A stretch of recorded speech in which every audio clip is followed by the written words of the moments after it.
नमस्कार दोस्तों, आज की हमारी video fundamentals of horticulture subject की है और जो वीडियो का टॉपिक है वो है अनफ्रूटफुलनेस इन हॉर्टिकल्चरल क्रॉप्स यानी बागबानी फसलों में आफलन। अगर आपको इस टॉपिक को इंग्लिश में देखना है तो आपको ऊपर आई बटन के साथ साथ नीचे डिस्क्रिप्शन में भी लिंक मिल जाएगी, आप चाहो तो इसको इंग्लिश में भी देख सकते हो। तो आइए बात करते हैं कि अनफ्रूटफुलनेस या आफलन किसे कहते हैं। उससे पहले ये समझो कि एक फ्रूट बनता है ना, वो कौन कौन सी स्टेज से होकर गुजरता है। तो देखो, जब किसी भी प्लांट में फ्रूट बनता है ना, तो सबसे पहले उसमें फ्लावरिंग स्टेज आती है, यानी उस पेड़ पर फ्लावर्स आते हैं। जैसे ही उसमें फ्लावर्स आएंगे, फ्लावर्स में पॉलिनेशन होगा और पॉलिनेशन का परिणाम होगा फर्टिलाइजेशन, यानी दूसरी स्टेज होती है पॉलिनेशन एंड फर्टिलाइजेशन। फर्टिलाइजेशन के बाद क्या होगा, फ्रूट सेट होगा यानी फल बनना शुरू हो जाएगा। आपने भी देखा होगा कि जब फ्लावर्स आता है ना, तो उसके बाद एक छोटा सा फ्रूट बनना शुरू हो जाता है, तो उसी को कहा जाता है फ्रूट सेट। अभी जो फ्रूट सेट हुआ है तो सीधी सी बात है, ये अपनी वृद्धि करेगा, यानी इसके बाद स्टेज आएगी फ्रूट डेवलपमेंट की। और जब वो वृद्धि करेगा तो वृद्धि करके वो कहाँ पहुंचेगा, तो वो पहुंचेगा मैच्योरिटी तक, यानी वो पककर तैयार हो जाएगा। अब चाहो तो आप उसको तोड़ के खा सकते हो, यानी जो लास्ट स्टेज होती है वो आपकी मैच्योरिटी होती है। तो देखो, ये तो बात हो गई जो आपका फ्रूट होता है वो कौन कौन सी स्टेज से तैयार होता है। तो अब बात करते हैं अनफ्रूटफुलनेस की। तो देखो, जो अनफ्रूटफुलनेस है ना, वो दो वर्ड से मिलकर बना है। पहला है अन और दूसरा है फ्रूटफुलनेस। इसमें भी सबसे पहले ये समझो कि फ्रूटफुलनेस किसे कहते हैं। इसका मतलब होता है फलदार होना, यानी किसी पौधे में ना फूलों से फल बनना। कहने का मतलब है कि अगर कोई प्लांट है ना, उसमें अगर फूल जो है वो फ्रूट में कन्वर्ट हो जा रहे हैं ठीक ठाक मात्रा में, और जो फ्रूट में कन्वर्ट हुए हैं वो मैच्योरिटी तक पहुंच जा रहे हैं, तो उसे ही कहा जाता है फ्रूटफुलनेस। देखो, अभी आपको ज़्यादा इसको अच्छे से समझने की जरूरत नहीं है कि फ्रूटफुलनेस क्या होता है। अभी केवल आप इतना याद रखो कि अगर कोई प्लांट है उसमें ठीक ठाक मात्रा में फ्लावर्स फ्रूट में कन्वर्ट होकर मैच्योरिटी तक पहुंच जा रहे हैं, तो उसे ही कहा जाता है फ्रूटफुलनेस। और अगर बात करें अनफ्रूटफुलनेस की, तो देखो इसमें आगे लगा हुआ है अन, जिसका मतलब ही होता है अभाव या लैक ऑफ। यानी अब जो फ्लावर्स है ना, वो जो फ्रूट में कन्वर्ट होंगे वो बहुत कम मात्रा में कन्वर्ट होंगे, और जो कन्वर्ट होंगे ना वो मैच्योरिटी तक भी बहुत कम मात्रा में पहुंचते हैं। और जो फ्रूट आपके मैच्योरिटी तक पहुंच भी जाते हैं ना, उनकी क्वालिटी भी बहुत ज़्यादा अच्छी नहीं होती। तो कहने का मतलब है कि अनफ्रूटफुलनेस का मतलब है कि जब किसी प्लांट में ना एवरेज से कम जो फ्रूट होते हैं वो आपके मैच्योरिटी तक पहुंचते हैं, तो उसी केस को या उसी प्रोसेस को कहा जाता है अनफ्रूटफुलनेस। इसको और अच्छे से समझने के लिए आप यहाँ पे देख के समझ सकते हैं। जैसे मान लो ये एक प्लांट है, ठीक, इससे क्या है कि जो एवरेज प्रोडक्शन हो रहा है ना इस वैरायटी का, वो 100 केजी का हो रहा है। लेकिन अगर किसी साल इससे 100 केजी का प्रोडक्शन ना होकर ना केवल 50 केजी या उससे कम प्रोडक्शन हो, यानी आप देख सकते हो कि एवरेज से कितना कम प्रोडक्शन हो रहा है। अगर 50% से कम प्रोडक्शन होना किसी भी प्लांट में, तो उसी केस को कहा जाता है अनफ्रूटफुलनेस। आप समझ पा रहे हैं नहीं? देखो, इसकी डेफिनेशन को देख के आप और अच्छे से समझ सकते हैं। अनफ्रूटफुलनेस यानी आफलन बागबानी फसलों में एक ऐसी स्थिति है जिसमें पौधा फूल तो बनाते हैं लेकिन फलों के उत्पादन में असफल हो जाते हैं, या फलों की संख्या, आकार, गुणवत्ता और पैदावार में गंभीर कमी आ जाती है। देखो, इसमें दो चीजें महत्वपूर्ण हैं, पहला असफल और दूसरा पैदावार। यानी कहने का मतलब है कि देखो, या तो कोई प्लांट होगा उसमें फ्लावर्स आएंगे, तो जो फ्लावर्स है ना वो फ्रूट में कन्वर्ट होने के बाद एक भी जो फ्रूट है वो मैच्योरिटी तक नहीं पहुंचेगा, यानी वो प्रोडक्शन ही नहीं कर पाएगा।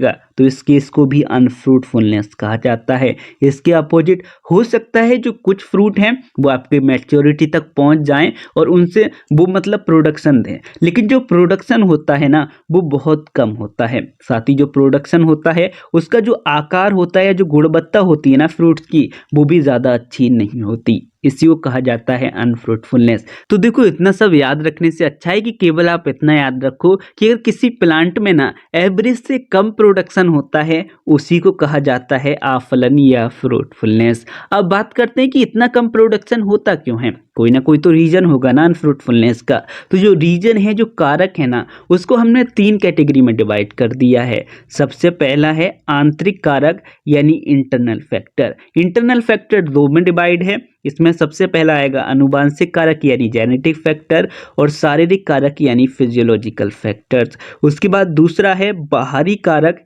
यानी एक्सटर्नल फैक्टर्स और जो तीसरा है वो है अन्य कारक यानी अदर फैक्टर्स। तो आइए अब एक एक फैक्टर्स को बहुत अच्छे से समझ लेते हैं। तो देखो जो सबसे पहले बात करते हैं वो करते हैं आंतरिक कारक यानी इंटरनल फैक्टर्स पे। तो देखो ये नाम से ही क्लियर हो जा रहा है इंटरनल फैक्टर्स, यानी जो कारक या जो फैक्टर मौजूद होंगे ये प्लांट के अंदर मौजूद होंगे। अब इसमें कौन कौन से हैं, तो सबसे पहला है आपका आनुवांशिक कारक यानी जेनेटिक फैक्टर्स। तो देखो ये भी नाम से क्लियर हो जा रहा है जेनेटिक, यानी जो कारक मौजूद होते हैं प्लांट के जीन में ही मौजूद होते हैं जिनकी वजह से आपकी अनफ्रूटफुलनेस होती है। अब इसमें कौन कौन से हैं, तो इसमें सबसे पहला है स्व असंगति यानी सेल्फ इनकम्पेटिबिलिटी। तो देखो कुछ प्लांट ऐसे होते हैं जो कि अपने पोलन ग्रेन से फर्टिलाइज नहीं हो पाते। इसका क्या मतलब है, तो देखो आप सभी को पता होगा कि जो एक फ्लावर्स होता है उसमें दो पार्ट सबसे मेन होते हैं, पहला होता है फीमेल पार्ट और दूसरा होता है मेल पार्ट।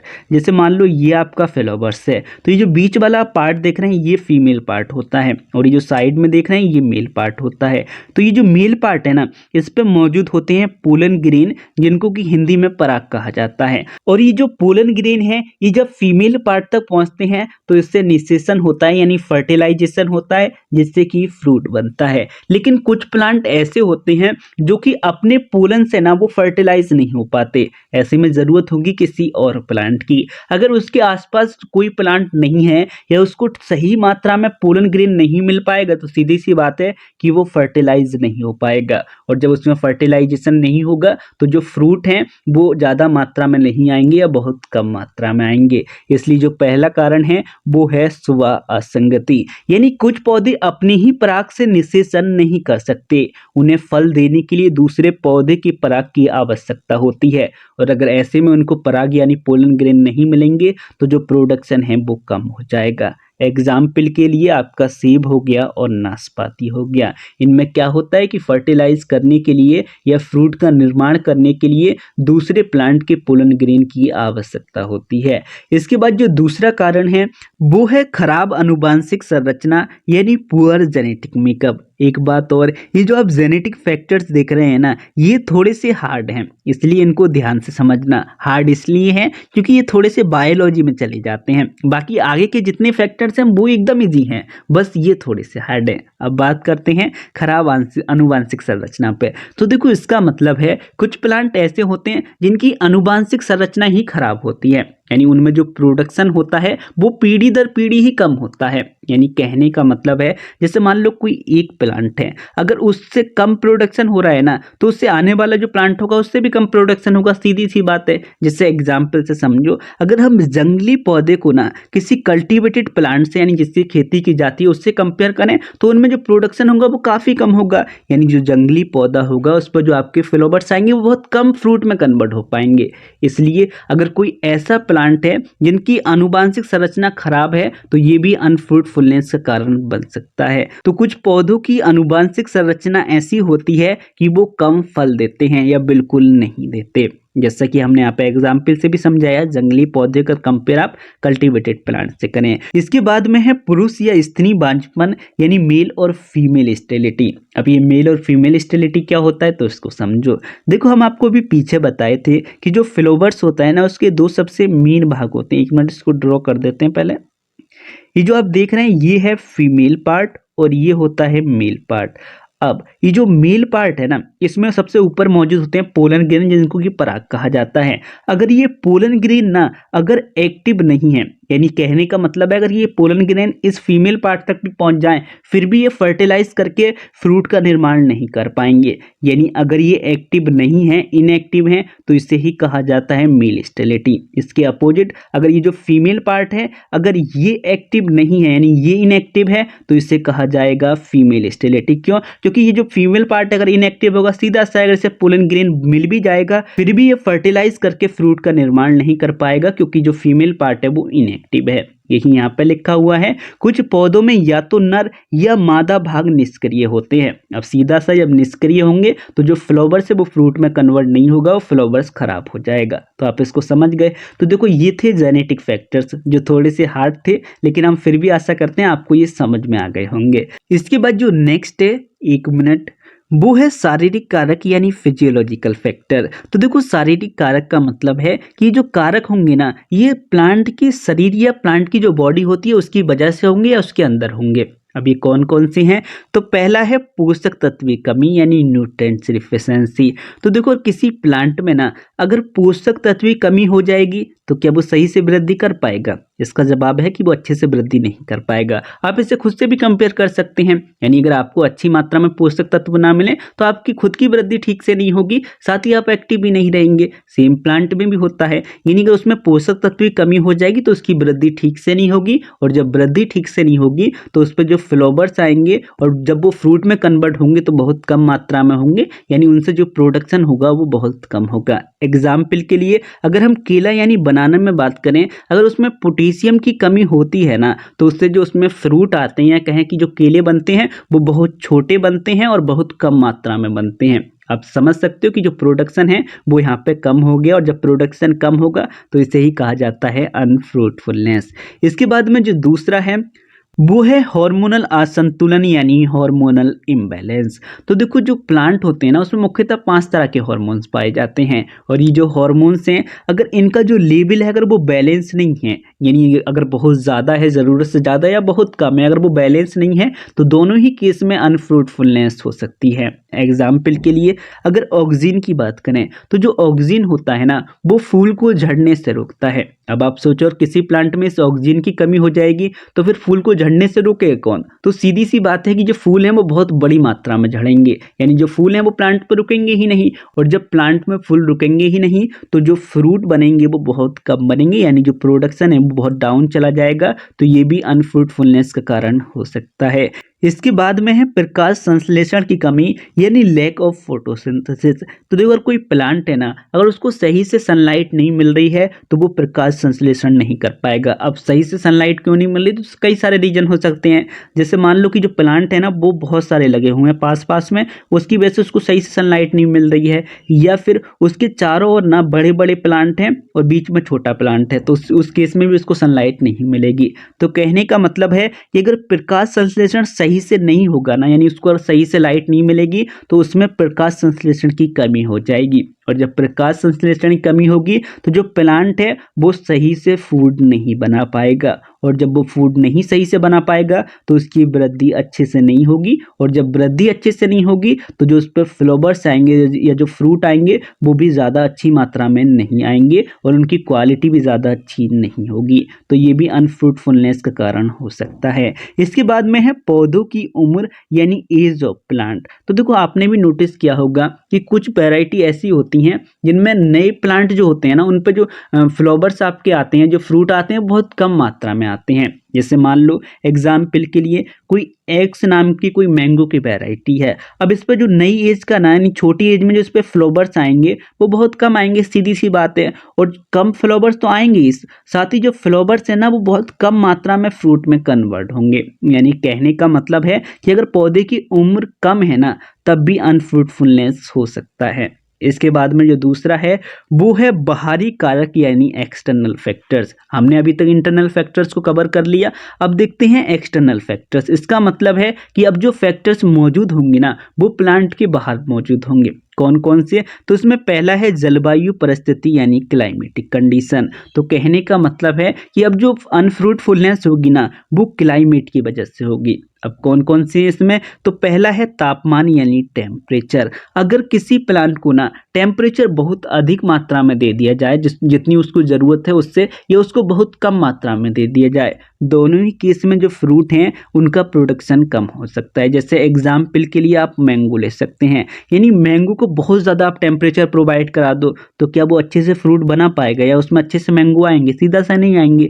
या बहुत कम टेम्परेचर प्रोवाइड करा दो तब भी जो उसमें फ्रूट का प्रोडक्शन है वो कम हो सकता है, यानी जो फ्लावर्स हैं वो फ्रूट में कन्वर्ट होकर मैच्योरिटी तक नहीं पहुंच पाएंगे, बहुत कम ही पहुंच पाएंगे, तो ये भी अनफ्रूटफुलनेस का कारण हो सकता है। फिर है पाला यानी फ्रॉस्ट। देखो फ्रॉस्ट का मतलब होता है कि जब वायुमंडल में जो नमी होती है ना वो टेम्परेचर कम होने की वजह से जम जाती है, और जब वो जमने के बाद सतह पे नीचे गिरती है तो उसे पाला या फ्रॉस्ट कहा जाता है। अब देखो ये जो पाला या जो फ्रॉस्ट है वो अनफ्रूटफुलनेस का कारण कैसे बनता है। जैसे मान लो कोई प्लांट है उसमें फ्लावर्स आ रहे हैं, अगर उस समय पे ना उस पर फ्रॉस्ट गिरेगी या पाला गिरेगा तो इससे क्या होगा कि जो फ्लावर्स है ना वो खराब हो जाएगा। तो ऐसे में जो फ्रॉस्ट है अगर वो उस समय पे हो जाए जब उसमें फ्लावर्स आ रहे हो तो प्रोडक्शन वो कम कर सकती है। तो फूलने के समय मतलब जब फूल आते हैं उस समय अगर पाला पड़ता है तो फूल खराब हो जाते हैं। ये जो छोटे फल होते हैं, छोटे फ्रूट होते हैं, वो भी खराब हो जाते हैं इस फ्रॉस्ट की वजह से।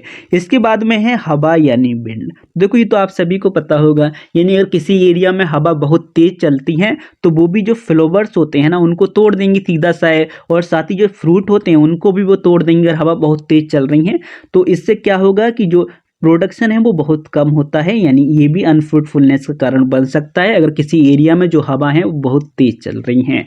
इसके बाद में जो नेक्स्ट है वो है मिट्टी की स्थिति यानी सॉइल कंडीशन। तो देखो अब जो अनफ्रूटफुलनेस होगा ना वो सॉइल की वजह से होगा। अब कौन कौन से इसके कारण हैं, तो पहला है मिट्टी की खराब उर्वरता यानी पुअर सॉइल फर्टिलिटी। तो देखो अगर कोई सॉइल है अगर वो फर्टाइल नहीं है यानी उसकी जो उर्वरता है वो कम है, तो अगर ऐसी मृदा में कोई प्लांट ग्रो करेगा ना तो वो अच्छे से वृद्धि नहीं कर पाएगा। सीधा सा क्यों नहीं कर पाएगा, क्योंकि उसे पोषक तत्व नहीं मिलेंगे ना ग्रो करने के लिए, और जब उसे पोषक तत्व नहीं मिलेंगे तो उसमें जो फ्रूट्स आएंगे वो भी कम आएंगे। फ्रूट कम क्यों आएंगे, क्योंकि उसे पोषक तत्व नहीं मिले ग्रो करने के लिए। तो ये भी कारण हो सकता है अनफ्रूटफुलनेस का। दूसरा है गलत पीएच स्तर यानी इम्प्रॉपर पीएच लेवल। तो देखो अगर कोई सॉइल है उसका पीएच लेवल बहुत कम है जितना कि प्लांट को चाहिए होगा, यानी कोई भी एक प्लांट है जैसे मान लो कोई एक्स वैरायटी है, अगर उसको चाहिए पीएच लेवल 5 और 5 से बहुत कम है या 5 से बहुत ज़्यादा है, तो दोनों ही केस में उसकी जो वृद्धि है वो प्रभावित हो जाएगी सीधे सा। इसमें कोई रटने वाली बात नहीं है।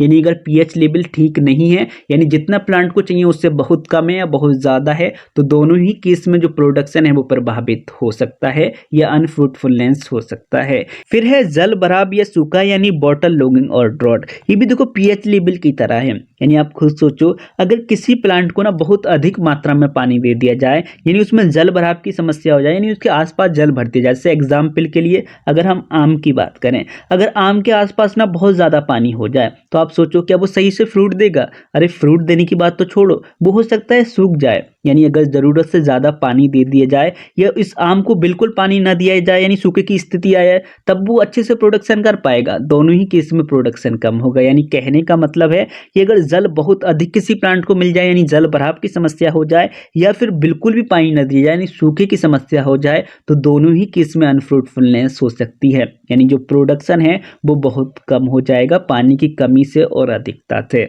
तो ये भी कारण हो सकता है। इसके बाद में है कीट और रोग यानी पेस्ट एंड डिसीज। तो देखो जो पेस्ट हैं और जो डिसीज हैं दोनों की वजह से अनफ्रूटफुलनेस होती है। कैसे, तो सबसे पहले बात करते हैं कीट यानी इंसेक्ट या पेस्ट पे। तो देखो जो इंसेक्ट या जो पेस्ट होते हैं ना, या तो वो फ्लावर्स को डैमेज कर देते हैं या फ्रूट को डैमेज कर देते हैं। एग्जाम्पल के लिए जैसे फल छेदक हो गया यानी वो फल को खराब कर देगा फल में छेद करके, या जैसे माइट्स हो गए ये फ्लावर्स को खराब करते हैं। तो जो कीट होते हैं ना, अगर किसी प्लांट में कीट लग जाते हैं तो उसकी वजह से भी उसका प्रोडक्शन कम हो सकता है या उसमें अनफ्रूटफुलनेस हो सकती है। सेम डिसीज से भी हो सकता है, यानी अगर किसी प्लांट में फ्लावरिंग के समय उसमें फंगस या कोई बैक्टीरिया का इन्फेक्शन हो जाएगा तो दोनों ही केस में जो प्रोडक्शन है वो कम हो सकता है या अनफ्रूटफुलनेस हो सकता है। इसके बाद में जो नेक्स्ट है वो है अन्य कारक यानी अदर फैक्टर्स। अदर फैक्टर्स में वो फैक्टर्स हैं ना ही वो इंटरनल में आते हैं ना ही एक्सटर्नल में आते हैं। अब कौन से हैं, पहला है रसायनों के अवशेष यानी केमिकल रेसिड्यूसेस। तो देखो जो इंसान है ना वो प्रोडक्शन बढ़ाने के लिए बहुत ज़्यादा केमिकल्स का उपयोग करता है आज के समय में, लेकिन प्रॉब्लम कहाँ आती है, जब जो केमिकल के अवशेष है ना वो फ्लावर्स पर रह जाएं। अब जब फ्लावर्स पे केमिकल के अवशेष रह जाएंगे तो उससे प्रॉब्लम क्या होगी कि जो परागकर्ता है ना यानी जिसको कहते हैं पॉलिनेटर्स, वो बहुत कम आएंगे। पॉलिनेटर्स वो होते हैं जो कि पराग को ना स्टिग्मा तक या फीमेल पार्ट तक लेके जाते हैं। अगर परागकर्ता नहीं आएंगे और इसमें अगर क्रॉस पॉलिनेशन होता है किसी भी क्रॉप में, तो उसमें क्या होगा कि जो फ्लावर्स है वो फ्रूट में कन्वर्ट नहीं होगा। तो ऐसे केस में भी जो प्रोडक्शन है वो कम हो सकता है। फिर है कटाई छटाई में गलतियां यानी प्रूनिंग एरर्स। तो देखो, अगर जो प्रूनिंग है अगर वो सही से नहीं की जाए ना, तो उस केस में भी फ्रूटफुलनेस हो सकती है। कैसे हो सकती है, तो उसको एग्जाम्पल से समझो। जैसे मान लो किसी प्लांट में प्रूनिंग नहीं की गई है, तब क्या होगा। जैसे मान लो ये एक प्लांट और इसकी जो ब्रांचेस हैं वो बहुत ज़्यादा हो गई हैं। और जब ब्रांचेस या डेंसिटी ज़्यादा हो जाएगी तो इसमें अच्छे से अंदर तक सनलाइट नहीं पहुंचेगी, और जब इसमें सनलाइट नहीं पहुंचेगी तो जो अंदर वाला आप भाग देख रहे हैं ना, वो फोटोसिंथेसिस यानी प्रकाश संश्लेषण नहीं कर पाएगा। और जब प्रकाश संश्लेषण नहीं कर पाएगा तो वहां पे अच्छे से भोजन नहीं बनेगा। इससे अंदर का जो भाग है उसमें सही से ग्रोथ भी नहीं होगी, और दूसरा वहां पे फ्लावर्स भी कम आएंगे यानी फूल भी कम आएंगे, और जो फूल आएंगे भी वो फ्रूट में कन्वर्ट नहीं हो पाएंगे। तो यानी अगर प्रूनिंग बहुत कम करते हैं या नहीं करते हैं तो उस केस में भी जो उत्पादन है वो कम हो सकता है। दूसरा, कटाई बहुत ज़्यादा कर दो। कटाई का मतलब है प्रूनिंग बहुत ज़्यादा कर दो। यानी जैसे मान लो यही पेड़ है, इसका क्या किया गया, 90% एरिया या जो ब्रांचेस हैं उनको रिमूव कर दिया गया। तो क्या ऐसे में प्रोडक्शन कम नहीं होगा? बिल्कुल कम हो जाएगा। यानी अगर प्रूनिंग बहुत ज़्यादा कर दो या बहुत कम कर दो तब भी उत्पादन प्रभावित होता है या उत्पादन कम होता है। इसके बाद में लास्ट है परागकर्ताओं की कमी यानी लैक ऑफ पॉलिनेटर्स। तो देखो, प्लांट ऐसी जगह है जहाँ पर पॉलिनेटर्स नहीं पहुँच पा रहे हैं। हालांकि हर जगह पॉलिनेटर्स पहुँच जाते हैं, लेकिन फिर भी मान लो कि वहाँ पर पॉलिनेटर्स नहीं पहुँच पा रहे हैं। पॉलिनेटर्स वो होते हैं जो कि जो पराग होते हैं ना, या कहें कि जो मेल पार्ट में मौजूद पराग या पोलन ग्रेन होते हैं, उनको वो फीमेल पार्ट तक लेके जाते हैं। तो उसी को कहा जाता है पॉलिनेटर्स या परागकर्ता। और अगर इनकी कमी है किसी एरिया में तो इस केस में क्या होगा कि जो पराग हैं वो फीमेल पार्ट तक नहीं पहुंचेंगे, तो इससे फर्टिलाइजेशन नहीं होगा। फर्टिलाइजेशन नहीं होगा तो उत्पादन में कमी आ सकती है। हालांकि ये बहुत कम ही देखने को मिलता है कि परागकर्ता किसी एरिया में ना हो, क्योंकि अधिकांश एरिया में वो आराम से मौजूद होते ही हैं। तो इससे भी हो सकती है, यानी अगर परागकर्ता ना हो या कम हो तो जो मेल पार्ट है वो फीमेल तक नहीं पहुंचेगा, और जब फीमेल तक नहीं पहुंचेगा तो इससे फ्रूट का निर्माण नहीं होगा। तो देखो, जो हमारा टॉपिक है वो यहीं पर आकर कंप्लीट होता है। अगर वीडियो में आपको कहीं भी कोई डाउट हो तो आप हमसे कमेंट में पूछ सकते हैं। बाकी ये थोड़ा सा हार्ड टॉपिक था, लेकिन हमने समझाने की आपको पूरी कोशिश की। अब मिलते हैं एक नई वीडियो में, तब तक के लिए जय हिंद।